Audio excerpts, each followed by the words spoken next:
నమస్కారం. మనం ఎందరో మహానుభావులతో సజ్జన సాంగత్యం చేస్తున్నాం. వారి యొక్క జ్ఞాన గంగని మనం స్వీకరిస్తూ ఉన్నాం. వారి యొక్క జ్ఞానంలో ఉన్నటువంటి అద్భుతమైనటువంటి సాధనా విశేషాలని మనం తెలుసుకుంటున్నాం. ఇప్పుడు బాలయ్య గారు వారు స్వామి శివానంద దగ్గర నుంచి, అలాగే జిల్లెళ్ళమ్మడి అమ్మ దగ్గర నుంచి, అలాగే వెంకయ్య స్వామి దగ్గర నుంచి ఎందరో మహానుభావుల దగ్గర సజ్జన సాంగత్యం చేసి వారి జీవితాన్ని యోగులకే అంకితం చేసి వారి సేవలో తరించినటువంటి మహానుభావులు. ఎన్నో అద్భుతాలు ఉన్నాయి వారి అనుభవాల్లో. ఆ విశేషాల గురించి ఇప్పుడు సజ్జన సాంగత్యం చేద్దాం. నమస్కారం అండి. మీతో ఎప్పటి నుంచో అనుకొని, జనవరి నుంచి అనుకొని ఇప్పటికి అది సెట్ అవ్వటం అనేది జరిగింది. ఇప్పుడు మీ వయసు ఎంత? 86. 86. మీరు స్వామి శివానంద గారి దగ్గరికి ఎప్పుడు వెళ్ళారు? ఏ వయసులో వెళ్ళారు? 54 నాకు ఎస్ఎల్సి అయితే అప్పుడే ఈ జీవితంలోనే భగవంతుడి సాక్షాత్కారం పొందాలనే కఠోరమైన ప్రేరణ కలిగింది. ఇంట్లో చెప్పకుండా 200 దొంగతనం చేసి కాజేసి హిమాలయాలకు పారిపోయాను ఒట్టి బట్టలతోటి. అక్కడికి వెళ్ళి రిషికేశ్ వెళ్ళి శివానంద మహనీయుడు సద్గురుదేవుల్ని ఇక్కడి నుంచే నమస్కారం చేసుకుంటున్నాను. వారి పాదాల చెంత చేరి అక్కడే గడిపాను. వారు నాకు యోగాభ్యాసాన్ని గురించి చక్కటి తర్ఫీదిచ్చి 56 జూలైలో గురు పౌర్ణమి రోజు నాకు దీక్షనిచ్చి, నాయన లేత వయసులో ఉన్నావు, ఇంటికి వెళ్ళి గృహస్థ జీవనం కొనసాగించు అని ఆదేశిస్తే ఇంటికి వచ్చాను. లేకపోతే ఆ హిమాలయాల్లో ఎటు పడిపోయేవాడిని ఆపేసుకుంది. తదుపరి 58లో అమ్మ సన్నిధికి వచ్చాను. అమ్మ కూడా నన్ను ఎంతగానో ప్రేమించి అభిమానించి అద్భుతమైన తన వాక్చమత్కృతితోటి నాకు జ్ఞానబోధన అందించి నన్ను ఈ స్థితికి తీర్చిదిద్దింది. ఈ రోజున నేను ఎంతోమంది మహనీయులతోటి వ్యక్తిగతంగా భౌతిక రూపంలో దర్శించి సాక్షాత్కరించి జ్ఞానానుభవాలను పొందాను. అటువంటి వారిలో మహావతార బాబాజీ గంట సేపు అర్ధరాత్రి వచ్చి నాకు ధ్యానము యొక్క విలువను నాకు బోధించి, నేను ఊహించని రీతిలో నాకు అనేక వరాలు ప్రసాదించి అంతర్ధానం అయిపోయారు. అట్లాగే శ్రీకృష్ణ పరమాత్మ గంట సేపు నాకు ఈ జగత్తంతా నాటకము నాయనా నువ్వు నమ్మవద్దు అని భౌతిక రూపంలో నా ఇంటికి వచ్చి నాకు జ్ఞానబోధ చేసినటువంటి మహనీయులు, వారికి నమస్కారము. కంచి కామాక్షమ్మ తల్లి నేను అంటే అర్థాని కోసం తెలుసుకోవటానికి చాలామంది ప్రముఖుల వద్దకు కూడా వెళ్ళాను. ఎవరు నాకు తృప్తికరమైన జవాబు ఇవ్వలేందున కంచి కామాక్షమ్మ తల్లి పోయి ఆమె పాదాల చెంత చేరాను.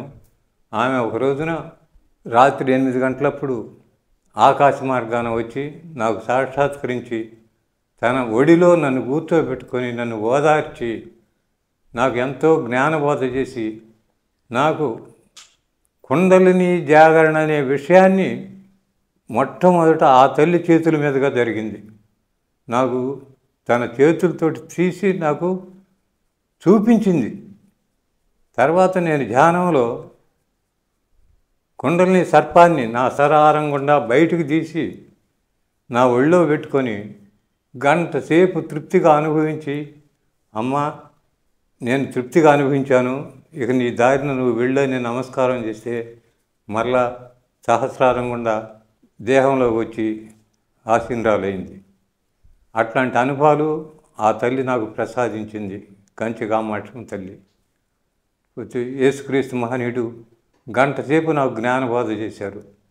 అట్లనే షిరిడి బాబా, పుట్టపర్తి బాబా వారు నాకు అనేక విషయాలు పర్సనల్గా రూపుదాల్చి భౌతిక రూపంలో వచ్చి నాకు జ్ఞానబోధ అందించినట్టు మహనీయులందరికీ నేను హృదయపూర్వక నమస్కారాలు అందజేసుకుంటున్నాను. అయితే ఇప్పుడు 1956 నుంచి 85 వరకు జిల్లెళ్ళమ్మడి అమ్మ దగ్గర ఉన్నారు. 58 నుంచి 58 నుంచి ఎప్పుడు 85 వరకు. ఆ, 85 తర్వాత గొలగమూడి చేరా. ఇక్కడ అమ్మ సమాధి చెందిన తర్వాత నాకు దిక్కెవరు, నాకు ఆత్మజ్ఞానాన్ని ప్రబోధం చేసే మహనీయులు ఎవరు నాకు ఇక్కడ కనిపించకపోతే గొలగమూడి చేరి వెంకయ్య స్వామి వారి సన్నిధిలో కూర్చొని ధ్యానం చేసుకుంటుంటే వారు కూడా సమాధిలో నుంచి లేచి వచ్చి, నాన్న నేను అప్పటికే వారు సమాధి అయ్యారు. 84లో వారు సమాధి అయ్యారు, నేను 88లో చేరాను. మ్మ్. సమాధిలో నుంచి లేచి వచ్చి, నాన్న నేను చిరంజీవిని, నాకు మరణం లేదురా నాన్న అని నాకు సాక్షాత్కరించి అదృశ్యమైన మహనీయుడు ఆహా. గొల్లమూడి గొలగమూడి వెంకయ్య స్వామి గారు.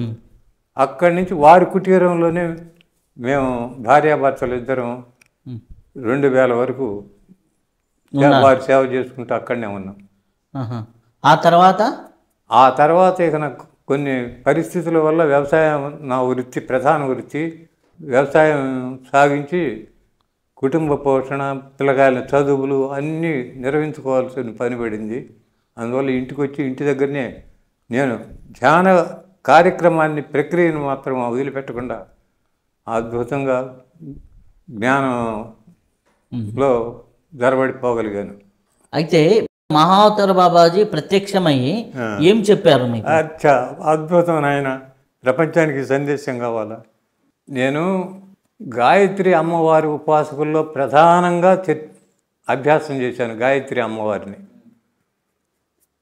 అప్పుడు ఒక రోజున నేను 15 సంవత్సరాలు కఠోరంగా అభ్యాసం చేశాను.